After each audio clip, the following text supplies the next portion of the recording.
polisi yennyini Amagye nga benyigira mu kuyiwamu obuki obululu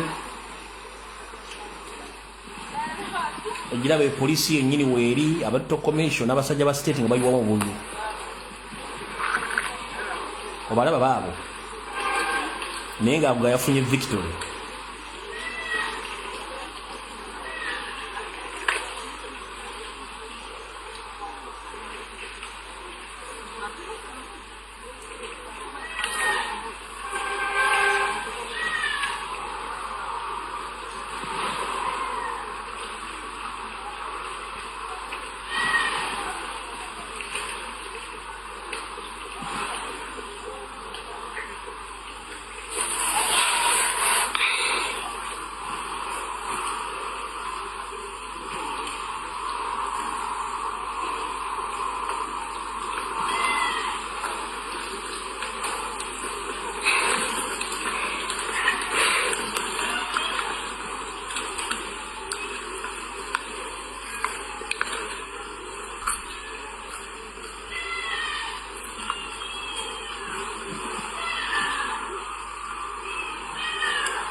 Tukyabawa mulindeeko temuvaawo awo nkyabaweereza bulungi nnyo. They cross check the names, they give you a random name. As you can see, the electoral commission agent has just ticked the name and the lady is going to vote. Yabadde mu Western Uganda bakuwa akalulu ne bakutambulirako mu baafu ogenda okutiikingira nga baagala amanya ani watiikinze. She's having even some cards. Ne bakutambulirako mpaka mu baafu. Identified as agents, and you see the man in the cape is following her to see exactly what she's going to do. The one with umbrella is the electoral commission agent. So the other one, you see how they are even arguing.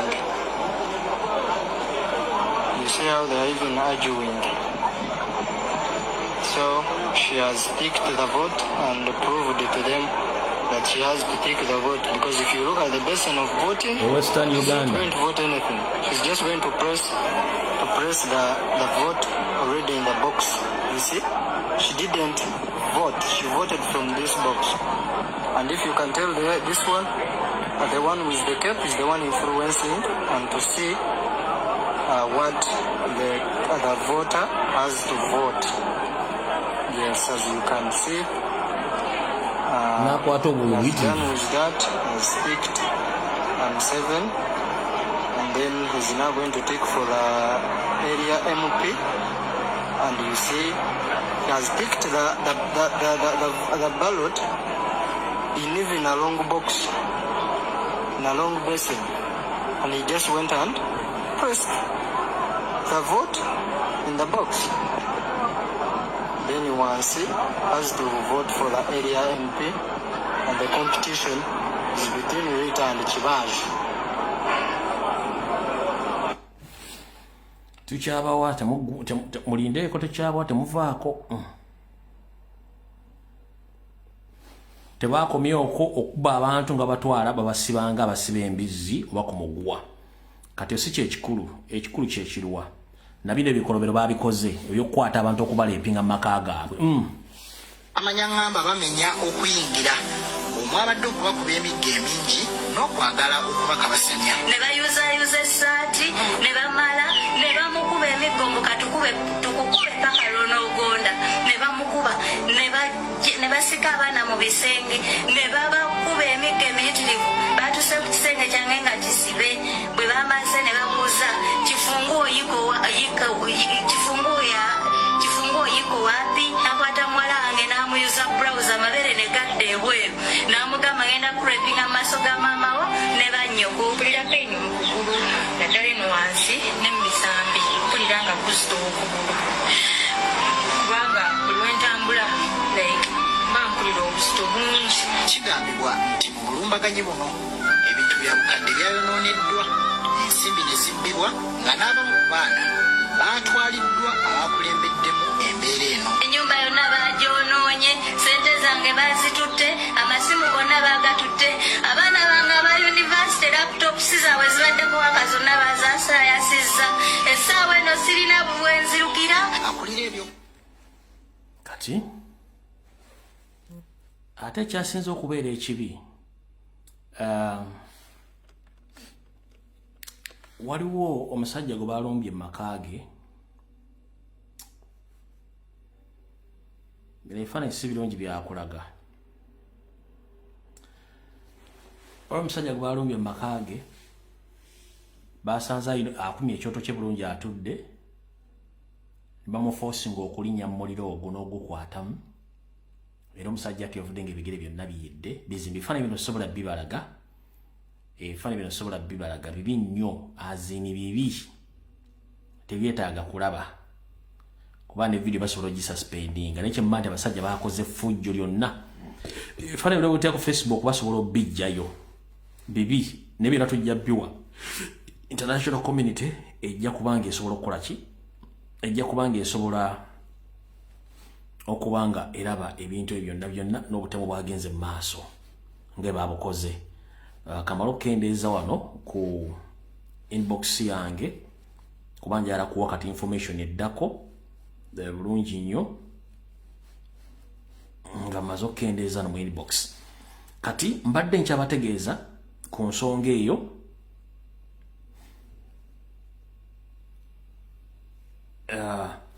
okwekalakasa okubadde olwali South Africa.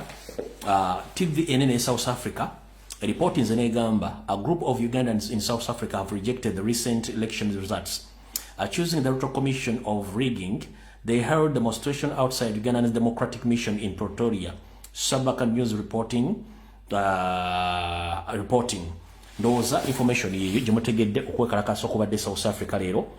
Ka video kaliko embadde njagala okubalaga ka South Africa ke kano kenyini embadde njagala musooke mulabire ddala bana Uganda omulimu gwe mukoze mwe bali nnyo balirere kankate mukale bulungi nnyo mufune ekifaananyi ekituufu.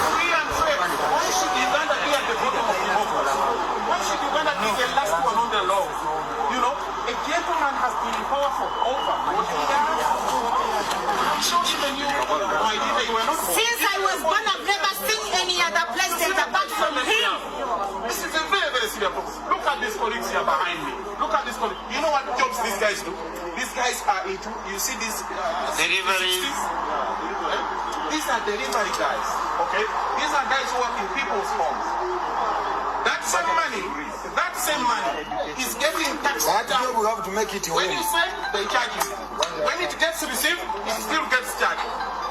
Yet when Museveni goes around the world, he belittles us, okay? He calls us pigs. He calls us idiots.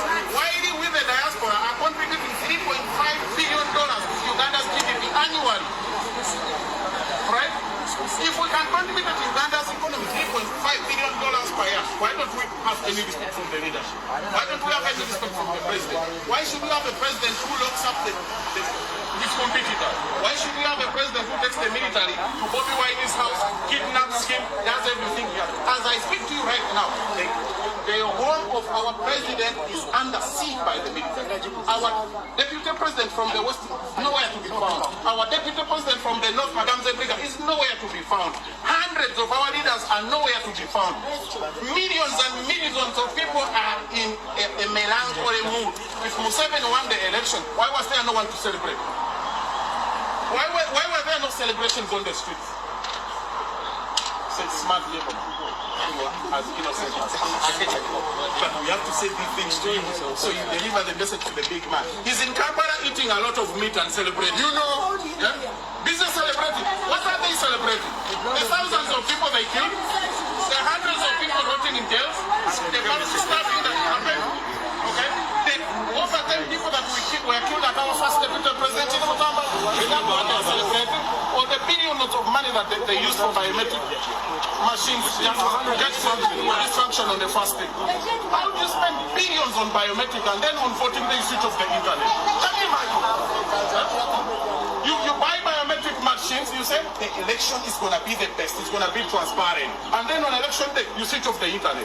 The group, do you realize that we don't have? You must call for dictatorship. Do you realize we don't have leadership? Why should we be wasting all that money? Fully aware you will switch off the internet. All right. Beba comrade omulimu gwakoze right South Africa era ama TVs za South Africa as reportinze abulungi nnyo ensonga ezo. All right. Kati njala soka kujja bintu bino tugende maaso onchakuwa reactions z'abantu ku international level zonna ezibaddewo nchakuwa reactions z'abantu ezibaddewo ku international level kankuwe eno nayo gitegeere bulungi nnyo. What is so unique about Uganda's system that makes it so hard for young people to penetrate? Unlike Senegal, we're still in the bracket of those African countries with octogenarians who have had the privilege of long stay, having come to power in the 1980s. And they've mastered the masquerade of democracy, right? So for young people, it not just be piecemeal legislation. I think Uganda is over-legislated. Uganda will have to undergo a revolution to append the entire system. The only way a 40-year staying president can win an election is either by stealing it, killing people, or being violent. Now, I was going to ask, really, is it possible to stay in power for too long without being violent or without employing intimidation tactics? Actually, I have to pity the incumbent. Okay. That the only things he has at his disposal to enable him to win this election or to be declared winner is violence is core, bribing is very central, over-centralization of power, that you have the power to fire the EC if it needs be on the day of the election. Right? So that immense amount of power, the only way you can append that is complete revolution. Zamutege tubaga twetaga revolution nga mutegeera kati nakano njagala nkabazanyireke eddakiika ntono nnyo kubanga obudde tulina butono nnyo nako mukategeere then tuleke tugende mu part 2 ya video kansokenzanye nakano mukategeere. It's not an election.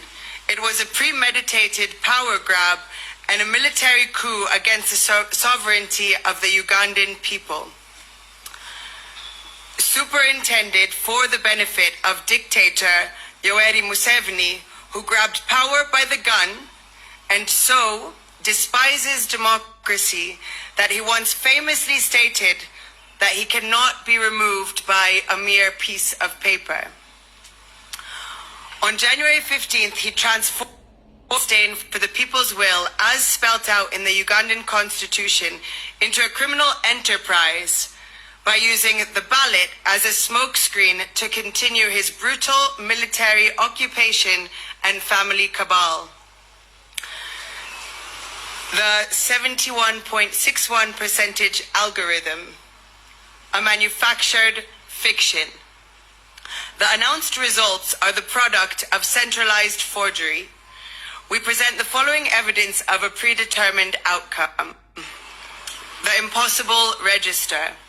The Electoral Commission, EC, inflated the National Voter Register to 21.6 million voters to match the National Resistant Movement's, NRM, fabrications, with the ruling party having claimed earlier that it had a membership of 20.1 million.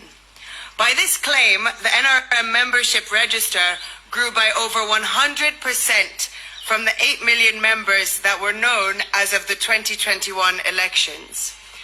This kind of growth is not only statistically impossible, but also grossly fraudulent. Independents by civil society groups and political parties confirm that the Electoral Commission register is poisoned with duplicates, some people appearing over 50 times to match up with the NRM register fraud. In other cases, biodata of deceased persons, minors, and ghosts, people totally unknown, were identified. The preset target. After shifting his narrative in late 2025 to claim 2.7 million votes were stolen from him, Museveni, in 2021, Museveni deployed an algorithm designed to hit a 70+% threshold. This was a coronation by calculation, not a count. In early 2025, Museveni claimed that Bobi Wine had robbed him of 1 million votes in the 2021 election. At the peak of the campaigns in November 2025, he increased his claim to 2.7 million votes. In 2021, Yoweri Museveni claimed 6,042,898, while Bobi Wine was given 3,631,437 votes was given. Here, Museveni gave himself a margin of 2.4 million votes. In the 2026 elections, Yoweri Museveni claimed 7,946,772 votes against Bobi Wine's 2,741,238 votes. The margin this time around is 5.2 million votes. The difference between the two margins of 2.4 million in 2021 and 5.2 million in 2026 is 2.7 million, the exact figure which Museveni says he was robbed of in the last elections. This can only be possible by a special algorithm of a predetermined result. A chorus of threats. And then you're next. From General Muhoozi Kainerugaba's tweets vowing to crush opposition, to the parliamentary rhetoric of his Patriotic League of Uganda PLU group, members like David Kabanda, Minister Balam Barugahara, and NRM regime leaders like Speaker Anita Among and Deputy Speaker Thomas Tayebwa, among others, the regime months ago that the result was decided before the first vote was cast, similar to previous and regional elections. My name is Obullu Museveni yerangirira nga n'akalulu akasooka tekannakubibwa. Museveni miliyoni 2.7 yayogerako nga tukiri mu kampeni wali nga avudde ku emujega twamubba gye bayongerako okufuna victory gye yafunye olwaleero. Okitegeera gye batopinze up ku buli bongerako enamba gye yafunye n'afuna miliyoni 7. Fate n'atubba. So zomutegedde ebintu ebyo. Kati katugende mu part 2 eya video eyatuleese olwaleero. Katugende mu part 2 eya video eyatuleese olwaleero. Butereevu nnyo. Njagadde okusooka okujjawo ebintu bino wammanga biveewo. Kati Museveni nagambye wano nze nkusobola. Mu reverse psychology gw'ozannya wano nze nkusobola. Mujjukira bulungi nnyo Reverend Father gwe baakwata e Masaka. Ne mbagamba nti the main target eyasookera ddala abamukwata nga bamu implicatinga kuba nti muwagizi wa Nuupu era badda facilitatinga Nuupu. Nenzijja nentekawo information bagamba nti tabangako muwagizi wa Nuupu kubanga family naye nyini bakiba NRM. Nembaga banyabo ne basebo Reverend Father ono ekimukwasizza bayina project zaabwe ne family ze bali bataddemu sente. Ne waba mu family member eyakyankalanya sente. Then Father namuteka in charge n'atambuza bulungi emirimu. Then bebagwa mu family business ne bafuna akasajja ne bakolaga ne government bamuteka emisango gya blackmail gya sente. Ejo kumata ada facilitating Nuupu Reverend Father ne bamukwata bamuteka emidda.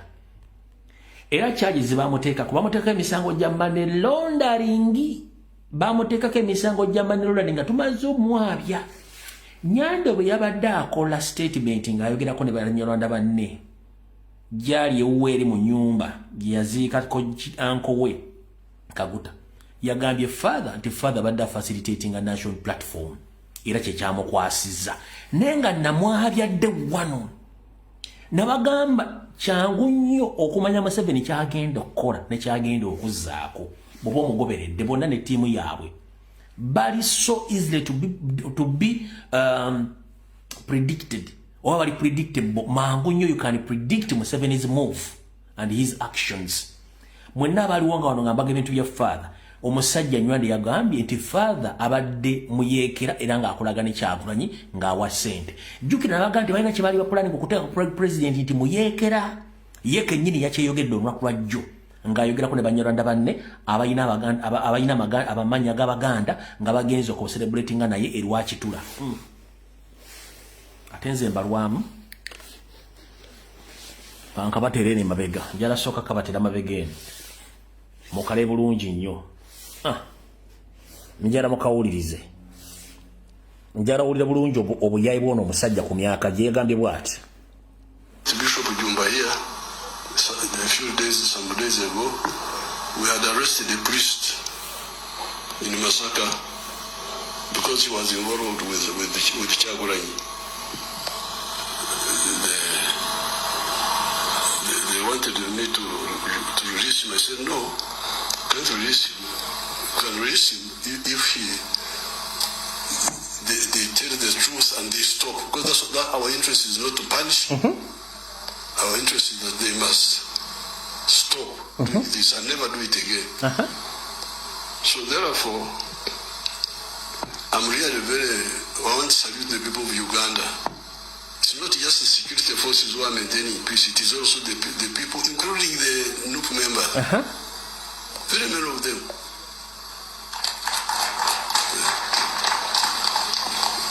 I really thank the Ugandans. The Ugandans are you should be very careful with them.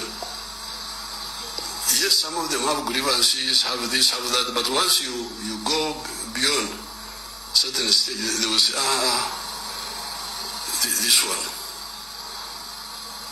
In fact, what many of them are saying, Libya. That's what they keep telling me.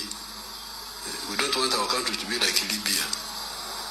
So all the traitors, this is free advice from me, that please stop what you are doing, because we know everything, and you will not do it.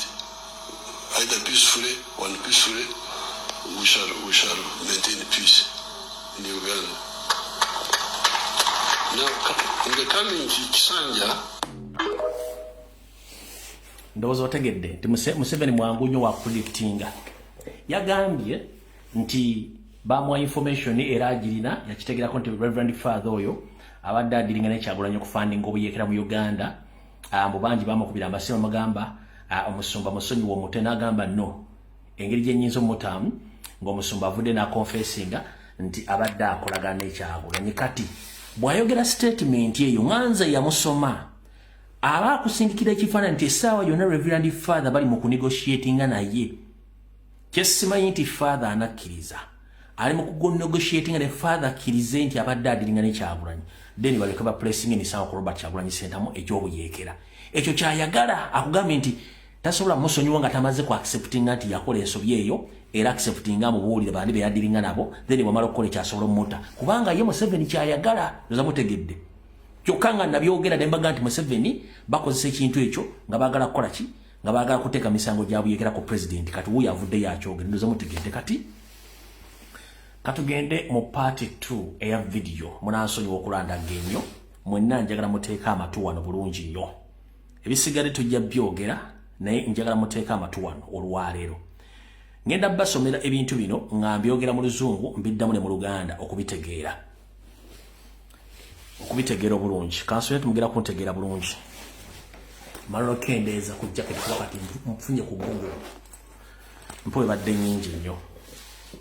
Ekisookera ddala mu kitundu ekyokubiri ngenda kuza mwezi ziri 19 ezakonka ku mwezi ogw'oluberera omwaka 2026.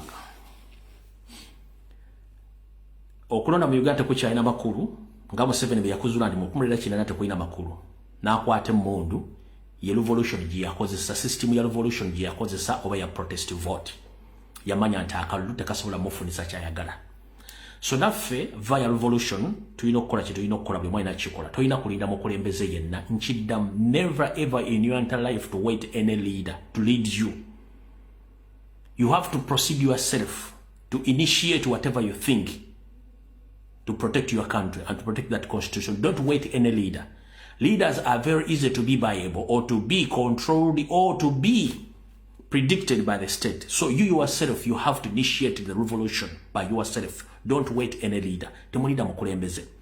Kubanga mukulembeze public ebimanyi gwe public tekumanyi go ino kola. mukitegedde bulungi nnyo kubanga kati njala kugamba nti singa bakwata omuntu gwogadde nti yagenda okukulembera oba ogenda kuzzaako ki kitegeeza nti revolution teba na mukulembeze revolution okutambula obulungi mumanya nti okay abantu baffe gye bali bakulembeze nti bo ne badde bali kubanga abantu bakibazze bali bisere bisinga bo baba bakwata mwate mugwamu amaanyi kati bwe nga basirikidde nga mukola kye mulina okukola mulina okutambula lwaki ngenda basomera revolution B okuli ya Bufaransa n'okuli ya America nenga nyongera okugamba bwe tuba tugenda mu revolution ebera bwete revolution ebera mu surgical operation ebera ku local level oba ku village level you deal with the individuals personally on local level jonna kugambye Museveni takola yekka Museveni akugambye nti alina information buli wamu alina wambega ne mu church alina mbambega ne mu kereziya ne mbambega mizikiti ku kyalo so buli muntu asabotage nga revolution yaffe oba okulonda kwaffe oba okuwangula kwaffe atandikira ku kyalo kati revolution zonna zitandikira ku ground level ku village level no mu finding out nti onadiringa ne gundi nti ye oyo nga mubuuzaako bulungi ng'oyavaawo mulino bafula uncomfortable to the extent badduke mu bitundu ebitundu bire nga abantu you can identify yourself ne mwenda bali bakyukakyuka nga togenze kugamba muntu yenna omwogereko bokola ki you do actions according to your targets revolution bwete buzitandika revolution mulimu okwesamba ebintu by'abantu abanyigiriza mulimu okutandika okutambulira ku banyigiriza mulimu okutandika obbajjanjaba kuba basinga omungi balwadde mubawe eddagala libajjanjaba kati kankusomere kye bayita French Revolution mu bwangu wano tugende mu maaso the French Revolution treatment of loyalists those loyal to the monarchy the church or the old regime involved over time became increasingly harsh as the revolution radicalized nti mukwanula okwali mu ggwanga lya Bufaransa lyalina eddagala lye baakozesa basooka ne bazuula abantu abo bonna abaagala enkyukakyuka nga tasobola kugulibwa nga ye yavaako ku lw'ensi ye nga bali against n'obwakabaka obwaliyo obwali butulugunya abantu obwakabaka obwali bakolagana n'abaani mu makyaki abannansi abali bakolagana regime ne bafuukira abantu ne babafuukira ekizibu era ne bassa ebikolwa mu nkola okulemesa bonna abaali balya mu ngalo z'obwakabaka obwali mu biseera ebyo bannansi nga beekozeemu omulimu ekisookera ddala boyi wange olina okunoonya omuntu afa mufaananya endowooza ng'omufaananya ebikolwa olina okufaananya omuntu omufaananya endowooza oba ebikolwa okutandika okulwanyisa regimu ya Museveni katuli bayeekera tugenze mu maaso radicalism in 1792 loyalists as enemies of the people abo ba radicalism abaali abasajja abazibu ennyo mu 1792 baafuukira ekizibu eri abantu abo abaali balya mu ngalo z'obwakabaka obwali butulugunya abantu mu ggwanga lya Bufaransa nkiddamu bano abasajja abazibu ennyo abakampo bali bagala ensi yaabwe mu 1792 baafuukira abaali balya mu ngalo z'obwakabaka obwo ekizibu ne babanoonya omukwomu ne babalemesa ensi mpaka obwakabaka bwe baabusuula bulaza kyenkugamba ky'oba okola kyogenda okukola tokyogera ku social media tulina okukola ebintu nga biri underground ng'ebintu biri surgical tosobola kuvaayo kwogera kyogenda kukola munoonya oyo noonya omukwomu tugenze maaso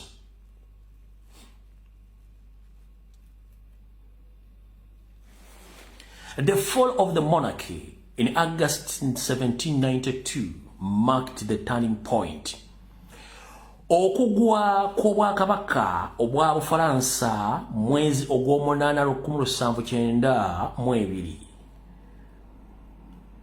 kwe kwasemberayo ddala era yali enkyukakyuka ey'okukyusa ebintu byonna mu ggwanga lya Bufaransa kitegeeza ne Museveni essaawa zino bwe tumwenganga mu nkola ya clandestine omwezi guno okutuuka nga tetunnatuuka kulayira kitegeeza yegenda okuba enkyukakyuka ey'omuggundu okukyusa buli kimu kyonna ekyawa mu Uganda n'akabenjage konna. France was at war with European monarchies. Obufalansa yali mu lutalo n'obwakabaka bwonna obwali mu bbendobendo lya Bulaaya. Abafalansa bennyini baatandika okubeera ku lutalo okulemesa buli bwakabaka bwonna obwali mu bbendobendo lya Bulaaya. Ompulira bulungi nnyo. Loyalists were increasingly labeled a counter-revolutionists.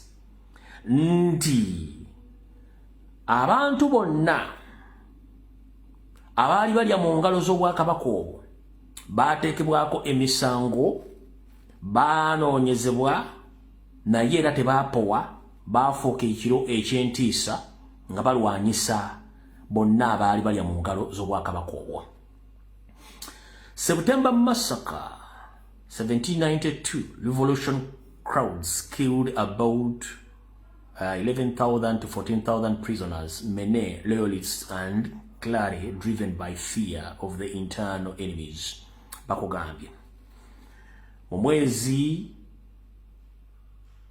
ogw'omwenda wabeerayo kutta kw'abantu mu 1792 naye abantu b'enkyukakyuka battibwa wakati w'omutwalo gumu 10 ku mutwalo gumu 14.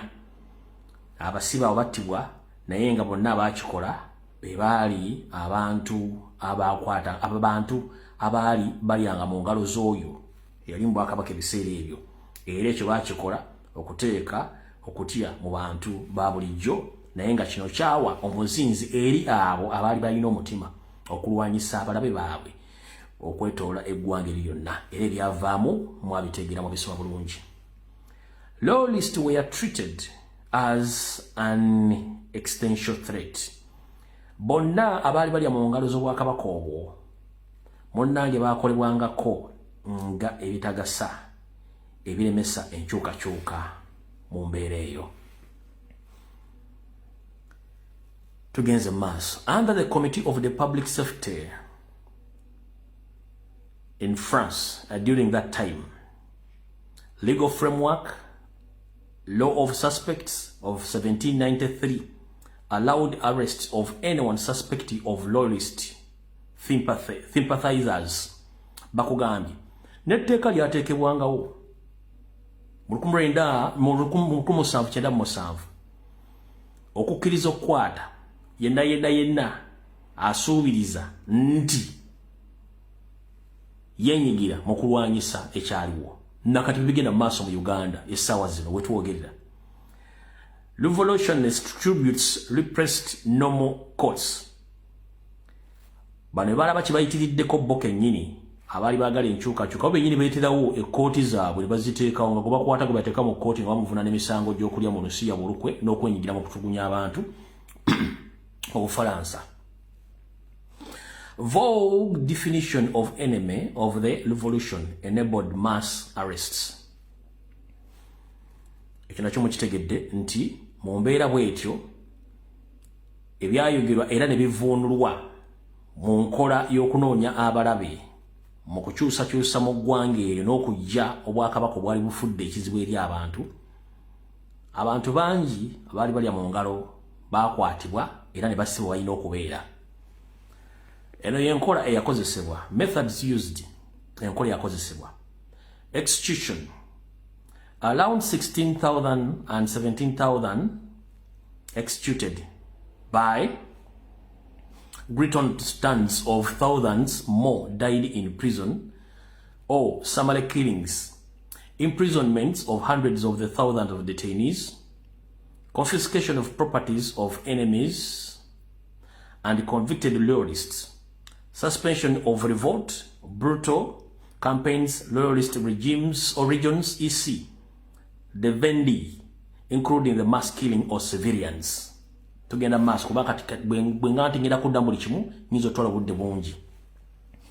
Royalism became criminalized due to the process was largely abandoned. The long-term outcomes, the monarchy was ultimately restored in 1814, showing that repression did not permanently eliminate loyalists, exterminated extremes, oppressions, disorganized revolution, justice, and fuel circle of violence. Eyo bwetu bwe yali eyo mu Faransa. Kitegeeza kankunyweremu katono wa kitegeeza mu nkola eno tugenda sanga okunyigirizibwa, okutiisibwa, okukwatibwa n'okugulwako emisango egy'enjawulo. Naye bino ababikola tebabeera bokka, babeera n'abantu bangi nnyo mu bitundu. Abawa amawulire, ababulira nti ono y'ono, abagamba kino kinakolebwa bwe kiti, oyo atambula bw'ati, alya bw'ati. Kati muwagala counter attacking ekintu ekyo. Awo bennyini ku ground abasookerwako, abatambuza amawulire, abagaba information, ababega, abeera mu bwe musooka okutambulirako. Buli kimu ne mukola kye mukola kubanga bo mulina okusooka okufuula uncomfortable. Bw'obafuula uncomfortable ne ku ground kitegeeza nti state ebeeri mu bbanga, wabeerawo vacuum wakati wano nga state kyasobola communicating ne bambega baayo oba balolist wansi eno. Kitegeeza vacuum eyo tulina ojja okipayinga nga tumaze okujja bana bali ku grassroots, abali ku village level. Bwe tuba tugenze waggulu, tuba tugenze ku level eddako. Tunoonya ba piso ba RDC baani. Bwe tumaliriza step tuba tugenze waggulu ku ntebe esembayo. Ne bwe tuba nga tunakola bintu bino nga ne ku ground omuntu omanyi nti oyo kasajja kano kakazi. Kali kazeeyi. Kiba kitegeeza zino kye tugenda kukola. Ebintu bino tebabikola bitadde ku social media. Ebintu babikola ku ground mu bantu bali ku kyalo mumanyi abantu mudiringa nabo. Mwafuule uncomfortable mu bitundu. Mutandiko banoonya. Bajja kuba Museveni bino byagenda nti ayinafuna information abajja kuba takyagifuna. Nga bana bantu badduse. Nga waliwo vacuum, kati vacuum eno gye mulina okwokipayinga mu level 2. Kasita musalako information wano nga takyagifuna. Kiba kitegeeza step teddako yakutandika kunoonya abantu ba RCC, ba RDC, buli kimu kimanyi bulungi nnyo ekyetaagisa mu system eyo. Katugenze mu maaso, tugenze ku America. Abasoma ebintu bino gye biri ku Gola Moses wano mbayitira mu buyitizi. The American Revolution's treatment of loyalists, those who remained loyal to the British crowns. Ero yenteekateeka eya America okwejjako abasibira mu bbwa yeno n'engeri gye babajjanjabangamu. Bakugambye was harsh but far less systematic or lethal than in the French Revolution. Bakugambye nti enteekateeka yenna abajja bakola yali ya mutawaana nnyo era yali ya bukodyo nnyo era yali ya bulabe nnyo n'okusinga eyali mu Faransa. It combined legal penalties, social coercions and exile with limited execution. Bakugambye nti mu mbeera ate yali mu America alinzibu nnyo, baagatta ebintu bingi nnyo, omwali amateeka n'ebibonerezo, omwali n'okugjawo abantu abamu n'amu okudduka ogenda mu buwaŋŋanguso bw'ekiwaze, saako n'okugezaako okukendeeza ku nzita y'abantu abo. 4. Violence and execution, limited and vain. Unestimated 500 to 1,000 loyalists were killed during the war, mostly in local violence, guerrilla warfare, or mob actions. The very few executions followed formal trials, dozens at most. Violence was regionally concentrated, especially in the Carolinas and other frontliners areas where civil war conditions prevailed. No equivalent or a region of terror. Against the mass. Exile and displacement. After the war, about 6,000 and 80,000 royalists fled to Canada, Britain, or Caribbeans. The Britain compensated some loyals for loss of properties and many never returned. Kati ebintu ebibuulidde ku mitimbagano obutambi bw'ogye buli mu kimu gye kiri naye njala soka bagamba ekigambo kimu mwenna. Mu lutalo tebakaabiramu. mu lutalo tebakaabiramu mu lutalo tebanyigiramu okufa kw'omuntu akukulembedde omuntu gobadde otambula naye kukuwa maanyi na busungu naye ate obusungu olina obba okontrolinga ng'onoonya omulabewo kyekisookera ddala nkubiza bakomredi bona bali ku social media temupostinga videos abantu bebasse temupostinga videos abantu bakaaba temupostinga kintu kyonna mukeepinga video ezo mu inbox zammwe kuba video zijja kugibwayo zizanyibwe wantu wonna ekisookera ddala bw'oba ogenda mu lutalo luno olina okumakinga sure nti omutwe gwe guli stedde nga n'omubiri gwe guli stedde okwenganga ekintu kyonna nkiddamu okubasaba bakomredi temuteeka video zitiisa abantu ez'abantu battiddwa muzitereke time egenda kujja ziveeyo secondly topostinga video ya muntu yenna akaba nti basse omwana wange bakoze batagireke gitereke zijja kuvaayo kuba ziteetaaga mu kooti ng'obujulizi temulowooza ti Museveni eri mu gavumenti mu Uganda ne bande bokka no n'abaana baba bali mu wilaaya bagenda kubeera nga bali accountable for these crimes against humanity okitegedde bagenda kubeera accountable bali bona badduka abali e Rwanda abali e Congo abali e Sudani abali mu nsi z'abazungu bagenda kubeera accountable for those crimes kati mwe mulina okukola mulina okubeera gumite enough nti revolution yammwe si abakulembeze omukulembeze tannakyagenda kwongerako okujjako gwe ate omuconcentratinga kuno ogwamu n'amaanyi nno toggwa nga mmanyi bamukulembeze nedda lwaki ekisookera ddala Mandela yali mu kkomera ng'ebintu bitambula Mbeki yali mu kkomera ng'ebintu bitambula Ramaphosa yali mu kkomera ng'ebintu bitambula so kitwale nti president taliiwo kitwale nti ba MP bw'obwalozi tebaliiwo kitwale ba kansala tebaliiwo it's your responsibility to keep on moving temupostinga bintu byonna temupostinga kintu kyonna tujja byetaaga mu time entuufu mwe mwina kye mutamanyi ekisookera ddala bw'opostinga video omuntu ng'akaaba bannayuganda bali to emotion kijjamuwamu setback bw'opostinga video omuntu nga bamuse kijjamuwamu setback alowooze nina omwana wange ate ne bwe ngenda bajja kunzita wano gobadde okimanyi nti abasirikale bonna world over balina emmere gye babawa balina ebyokunywa bye babawa balina empisa ze bakuba ne baba nga tebasobola kutya kintu kyonna kiba kibeŋŋanze ng'alina option egi ng'asigaza survival instinct zokka newomentya essasi ngudde ntya kava ntambudde ntya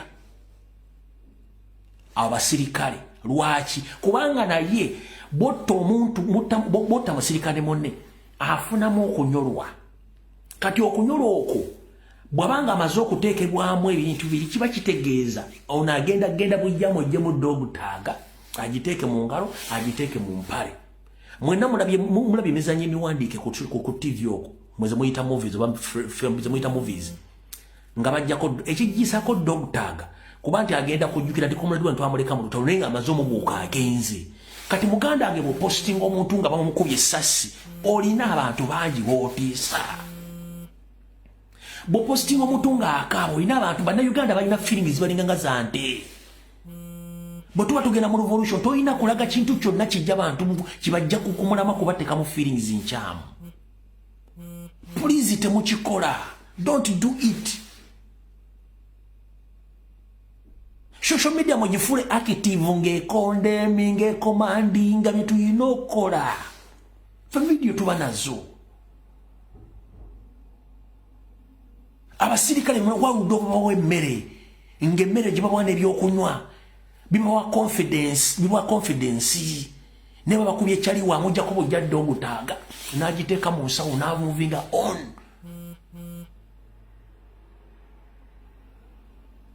nego postinga video wawe omwana nga bamuse wawe ate simanyi bamukubye olubuto luyise wawe otadde omuntu kitegeeza abantu bangi bannayuganda balina feelings nyingi baziteeka nezitalina kubeera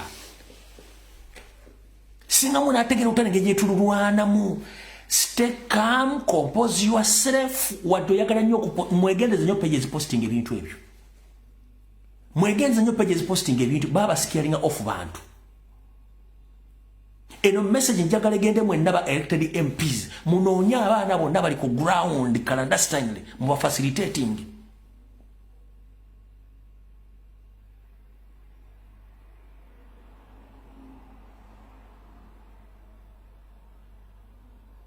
nga tebazza ku social media gamba nti ate tetulina mugende wansi mu facilitating abaana abo bafuutu soja bani ba facilitating nga teri amanyi lewo mu omutwalo gumu lewo omutwalo ebijumala mwe musirikire mubeereeyo gwakomole diye na postinga video ku TikTok ku Facebook ku Twitter sime baso omuntu gwoino oba okola mulimu kikitegeza you are scaring off people nkugeba na Uganda balina feelings ngolo omuntu ogenda n'okabira omuntu gwotamanyiko obagamba no wandika rest in peace n'okaba obuzibu bw'ekirogo. Yes, tuli mu bana Uganda nze nsinga obutayagala kutulugunya na kutta bantu ne mu revolution olina okukkiriza nti afa yagenda kakweka ekyokulabirako Kyagulanye ogulabe season ye Kyagulanye oli eyasooka Kyagulanye eyasooka naffe kennyini yatukaabya atya twatuka ensambya nga ssente zaafudde n'abalala n'agamba bannaye mubakwateko abaana bamubagumye ng'awulya kimuluma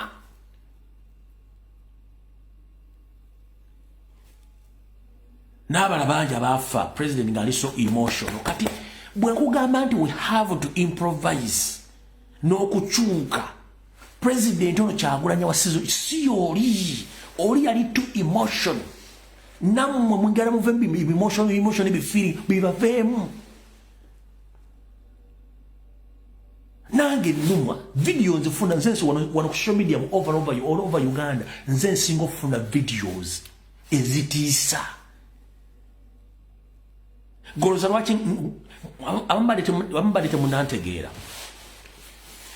mugobera page yange eno kwennyini nkera ku mache neteekayo message neteekayo ka video nga kali fane baga just comedy one kukyusa timing kujja ku kiki obadde otaddeko kiconcentrating at least sekamukko oveko ka stress osekemu onaandika ate kati tuvudde ku mulama oseka muga no ne kye bayita motivation mu struggle mu lutalo kibeeramu era kibagamba nnyo ndize postinga bu video busessa sirwa kuba nti mbajala nnyo sinika ebinnyo no njagala nsesa abantu eriyo kadamba nga bamukubye emiggo mu kiyumba bwabikula simina asa kwa video nkamusesa lwaki yense kuzimu bosanga omukyala mu diaspora bambi ali maziga akaaba n'abikula page nasa ndekamusesa ekyo bakiyita motivation bosanga omuntu yafiridde omuntu we n'abikula Facebook bati kugulika account akasesa omukyusiza omujja mu ebiguli gyabaddemu okitegeera so kyembagamba nti mutayimingenge ebintu byemukola nete muteeka kintu kyonna sawa zino kintu kijja mbantu mu mbeera kibakyusa bwongo nakubakaabya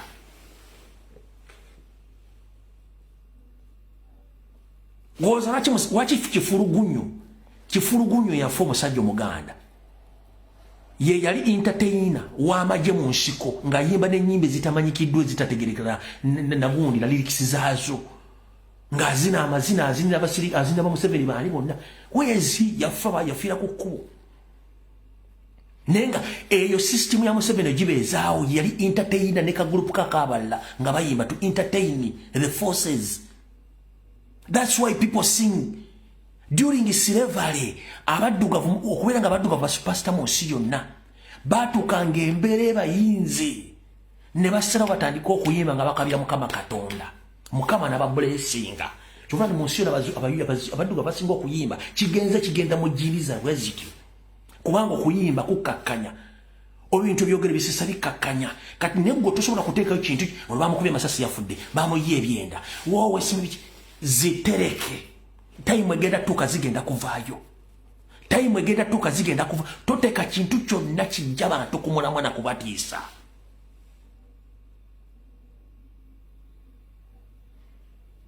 tokiteekako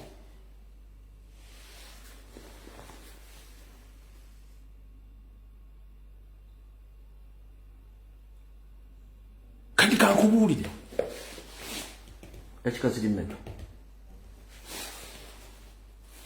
zikyali nakino kansooka ekikusomese waliwo time bwetuuka ne weevaamu bwemala okwevaamu kiba kitegeeza ogenda kukola action njagala buli muntu mu preparing nga tugenda mu lutalo tugenda mu civil war tuli bayeekera omuyeekera taba na feeling omuyeekera buli kyonna kyasobola okukola ekyobuyeekera ngenda kibagamba temuddamu kuwulya ebibozibozi bitambula ku social media mubireke nabagambye president is fine and safe. To prove me wrong, wabawa ina information ngira nga tali safe. Museveni atadde buloko buli wonna ku nguudo ezifuluma n'ezingira Kampala banoonya Kyagulanyi. Museveni atadde buloko buli wamu banoonya Kyagulanyi, muntu omu individu bamunoonya. Lwaki? Mune bagambye nti okubulaako silence ye n'okubula kuli priceless, tebamanyi kyazaako.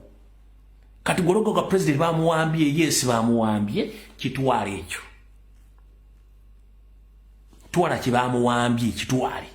Nenze nkugamba ng'omulwanyi president gyali kyakola akimanyi, naawe kola ekikyo. Kola omulimu gwo gw'olina okukola. Ogugwo yagukola. In fact oyo omusajja tetumubanja. Tetumubanja. Buli agaa nti abanja Bobi, go and eat your mother something period. Tetulina gwe tubanja. Bobi tetumubanja, feke nyini fe tulina okubanja bana Uganda.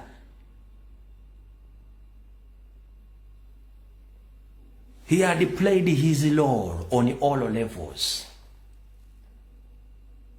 Kyagulanyi agamba nti omubanja, go and eat your mother something. What have you done in this struggle? Okujonga na wayonka sengawe kundi, oba wayonka kojjawe ekigere. Tosobola kungamba nti propaganda gobadde olya ku Kyagulanyi since 2021 atuuse wano kati afuuse dangerous, nti ate gwe mwagamba nti mukama we yamukozesa ate yanoonya okutta abantu, era ng'okyalina obwongo obwo. Abali bagamba nti state project ate bali mu kubba obululu, bali mu kutta abantu. Ototya abantu bakuzannyira emizannyo.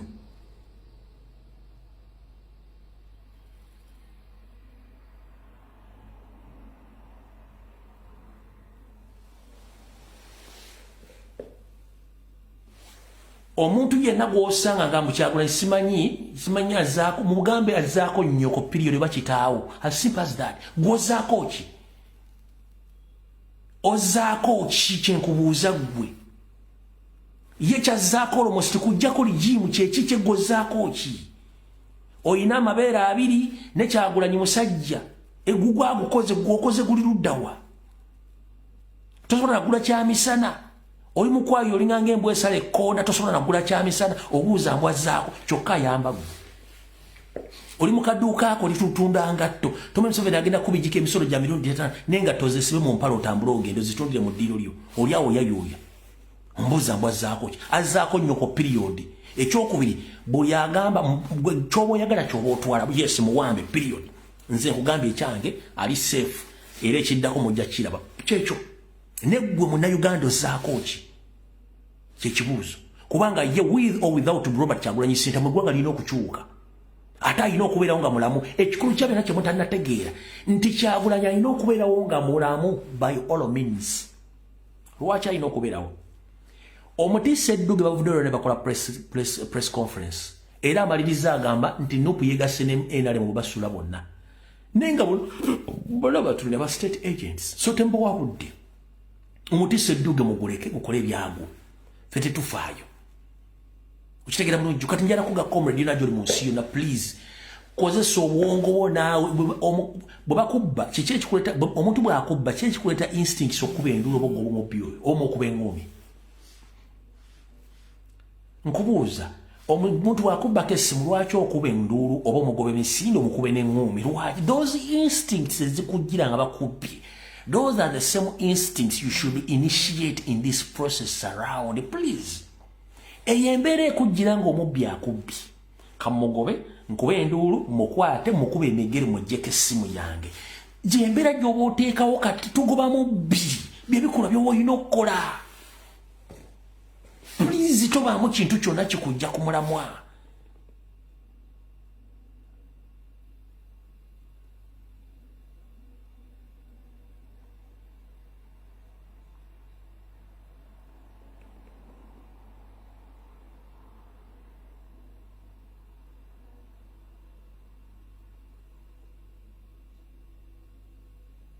Muganda wange kankubuulire. Fabafune by'omunda Museveni tayeebaka. Museveni teyebaka akimanyi ensi temwagala obulujiya mujja amanyi yabbye bubbi bagabye bakama atekeddira fomu zalina zonna ku mutimba gatalina adde ya nnyoko wadde ya nnyina tagirina kuba tasobola za uploadingayo kati muganda njala kubuulira mu nsi ezaakola in normal circumstances when you announce the winner you upload all the details which shows the winner bye bakama tasobola ku uploadinga the data form on age are uploading figures bye bakama tasobola ku uploadinga wadde data form on age ku platform yaabwe ya website kubanga tayina tazirina alina ku applying figure ku uploading a figure so kaza alina president amugenti to prove me wrong upload all the other forms za Museveni ko yawangu yazita tazirina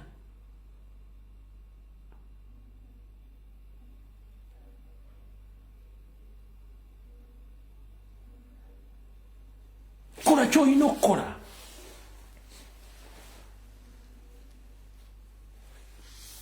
Fonga fetu gukola twali batuganda tuweddemu amaanya ne tugamba no eyeyambodde aba yeyambodde ompulya bulungi nnyo tuli wano lw'abakomuledi baffe teri agenda bogera bali makomera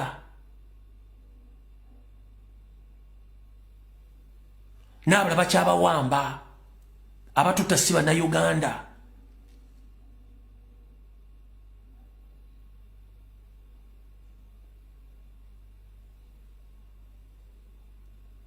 ngoyagala okumanya nti muli b'amaanyi buuza be baagula okutwala where are they nabo bemagazanga kuba tabalina kye bagenda kuzzaako amazima bagamanyi ate temugwa mu katego kankubuusa waliwo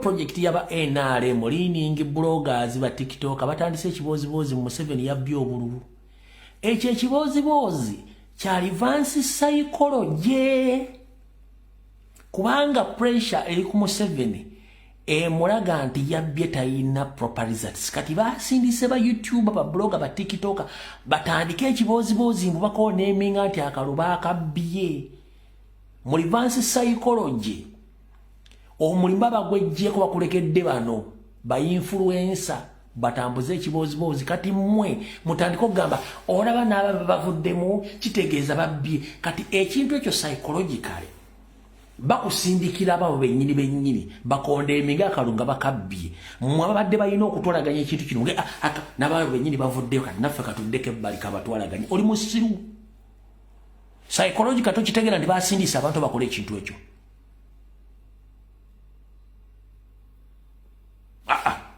njagala weekako okutegeera lero kankikusomesa okitegeere batikitoka ba NRM ne ba YouTube bagenda kufuba genti ekitufu Museveni yabbye akalulu wano kati gwolira kisinge oge olana ba NRM ba confirm ziti babbye kati gwe kiwandi badde okola bakikujjemo debbali oba kitaking over oli ali kisinge it doesn't care bamwogera mu kitegedde weekako okutegeera boy wange psychologically weekako okutegeera baba sindise sente weziri bagenda kikola waliwo n'emboozi zigenda ogenda vayo simanyi omusajja yavumye mukazi we simanyi beekyayi mu America simanyi ludda wawa eboozibozi bigenda ebyo nabyo diversions concentrate ku revolution kubanga state ebifandinga buli kiboozibozi kyola simanyi ono simanyi yakyayi mukazi we simanyi mukazi we yamusibisa simanyi talabira eboozi biri state fund tebaddamu bakulya sente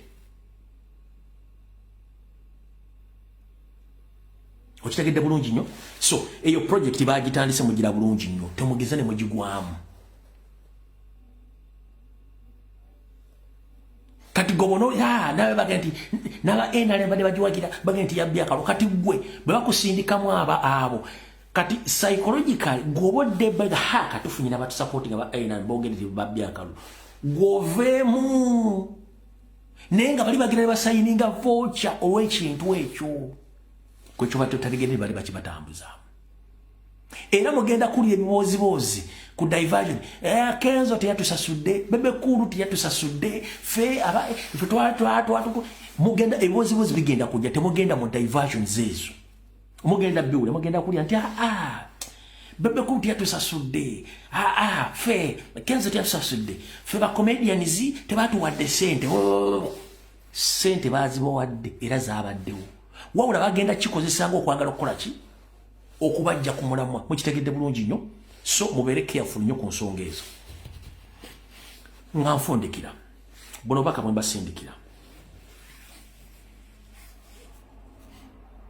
buli munsi wetulaga ne wetuli naddala mu Uganda tetukyali mu byabufuzi byawedde tuli mu revolution lutalo lwakwenunula otolo lwekonula tetutera kubeerako mukulembeze kubanga buli omwalo okolanga bwayagala muganda wange gy'oli yonna ngenda kutegeeza ekikugira mu bwongo ky'oba okola tobuuza muntu yenna kubanga abaganda tuga nti amesa amaagi tegakola ki tegeesimira bunnya abaganda bali basajja bagezi nnyo lwaki amesa amaangi tegeesimira bunnya ensonga yeneeno obeera n'ekirowoozo ky'osobola okukola nti ngenda nkolesa gi corporation yefunding nyiga omuntu ono ne sente nzirina ngenda mufiirako munyige nkanyiga akasajja ka NRM kano kati kasiru najja oli obadde ne kabugezi akuwadde ekirowoozo kiri kati kabusiru najja nagamba sooka okubireko Lumbuye omugambe idea eyo kati bw'okubira Lumbuye obanga ayasama nnyo nga naye agibuulira omuntu omulala nga n'omuntu omulala kati musaka emugenda okwetegereza nga eyabadde ne pointi ye entuufu ogitaddemu abantu abasukka mu basatu buli omu alina idea yanjawulo ku kintu ekyo kati idea zigenda kwegatta temugenda kufuna kikolwa lwe lugero luga nti amamesa amangi tegeesimira bunnya ojja n'ekintu nga kituufu lwoba ogenda okikola kituufu bw'otandika okukibulirako abantu buli omu akifunako idea ndala kati buli omu n'aleeta idea eyo ne muzigatta mugenda okulanga tewali kintu kigenda kukolebwa kubanga buli mwayagala ye kye kyalese kye kiba kikola ne bw'oba ofunye ekirowoozo nga kikyo mu bwongo n'okikola kiba kikola bulungi nnyo ngenda kunyiga muntu nti yes sente zange ziriwa nti 8 emitwalo gya 10 ngenda mutambulirako mpaka ne naamufuna njala sooka kuba ogenda okwenda boyi wange omala kubulira kyalo ngenda otuuza omutwe gwo wansi n'omanya gy'ogenda okwendera loogi ya sente mmeka backboard ya sente mmeka so eyo mechanism gye mukozesa nga mugenda okwenda bukole mukozesa nga muteeka mu kwenga n'okunywa bia n'okubba the same mechanism bamukozesa okutaasa eggwanga lyammwe you make your actions so secretly to the extent that let nobody know your mission ekyo nkikuwadde nga nkijja muli olufumo nti amamesa amangi tegeesimira bunnya erimesa erimu lyo lisobola okwesimira obunnya ne bwe gawera amangi tegasobola kusima anti buli kimu kiba kati oba ono yanaakikola oba ono yanaakikola oba gundi yanaakikola oba gundi kati nembeera nga mwetunira bwe muti ng'era abagwagwa naye ng'omuntu omu asobola okukola action agituusa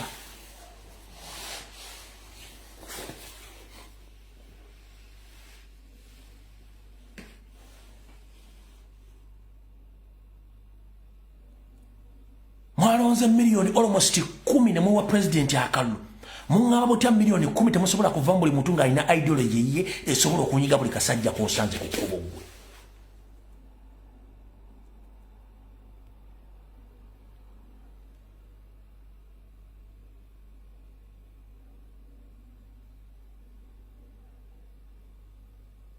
era mwagala nfuuke motivation speaker ate mbabuulira kino nakikola buti no kyolowoozaako ku ggwanga lyo kyoba okola don't tell anyone please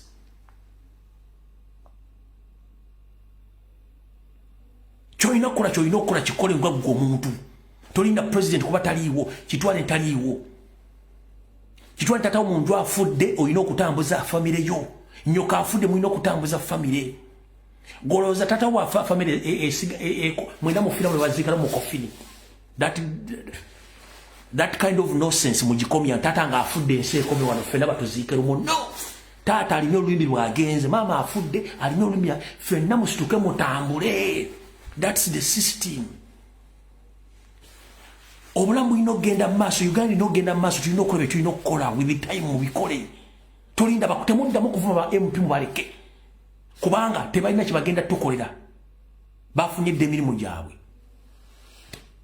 okujja nga mwagala mbavume naye yo video njimaze olwali omukaba bankumi tusinkana endozo olunaku bwe ndaba nkomye olunaku lwenkya kuba ndaba wano okusinza ku system yange ndaba wano message zipopinga ano nyinza obaddira enkya so muganda musituke mutambule temwekubagiza nga bwana bwanjala tugenda mu lutalo ensi tolina ng'ogenda girekera uganda yensi yo We are under occupation. We are fighting pirates who are there to occupy our country. Remember, nobody is going to help you before you help yourself. Bible yakugamba bote okole n'okulya tokole ki tolyenga. Ebyamagero byakoma ku mwana we Yesu Kristo bayita Nabbi Isa. Bwe yasembayo okukola okukyusa omwenge okukyusa amazzi ogazza mwenge n'agabula agoberezibe. Bwe yasembayo okukyusa omugaati ogumu ne gufuuka emigaati emitiivu n'aliisa abayigirizwa be. Ebyamagero byakoma. Era ebyakoma Bible ne kugamba nti genda okole n'okulya kuliva mu ntuyozo. Okukyusa eggwanga kugenda kuva mu ntuyozo. So si mu kutuula mu buliiwo kulindirira. Ekizibu ky'Abannayuganda mwagala nnyo okulindirira. Ate gw'olindira bw'olaba aluddeyo n'otandika omubuleeminga naye omubuleeminga gw'okoze eki? What have you done? Yourself. Oyina omutwalo gwa $1 guteeke banyiga omuntu oyo aba avuddewo bw'oba omugjawo kitegeeza nti eyo beera siteepu nnene nnyo. Okitegedde? Video de Mukama bankuumire tugenze mu maaso. Mwiraba.